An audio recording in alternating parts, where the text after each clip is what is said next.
Hello, Writing for Publication. I just want to thank you for all the hard work you've been doing, maintaining some really good blog pages. I appreciate that.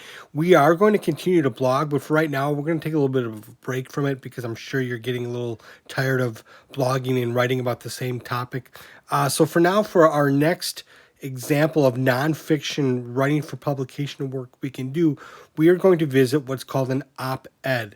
An op-ed is simply this. It's some sort of argumentative essay type piece of writing in the form of a journalistic article that people can write into a newspaper or magazine or any really professional publication. An op-ed stands for opposite to the editor. So usually these are written by anybody who disagrees with an editorial that a newspaper or magazine would have written. So every newspaper, magazine, professional journalist, they have an editorial staff, and it's their job to write opinionated articles about somewhat controversial issues.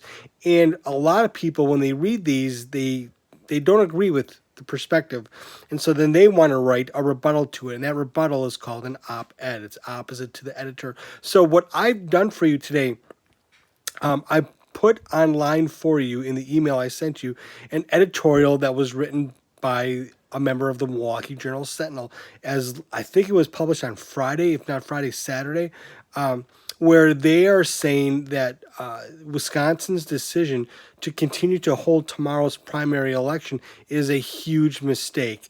And you may agree with this, you may disagree with it.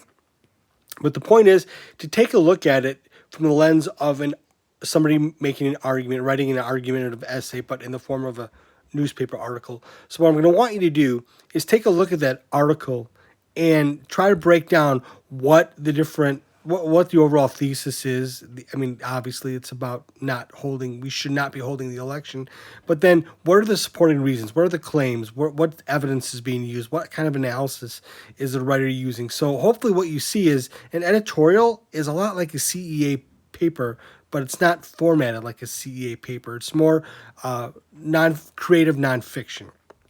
And then once you've done taking a look at the editorial, I'm going to want you to think about, all right, if you wanted to write an op-ed to this editorial, something opposite to the editorial's perspective, what arguments would you use? And what would be your claims? What would be your evidence? What would be your rationale or your analysis if you wanted to write an op-ed to that topic?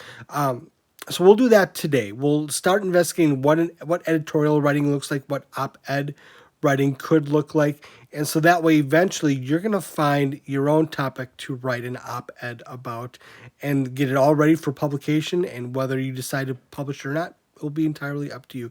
So check out the email.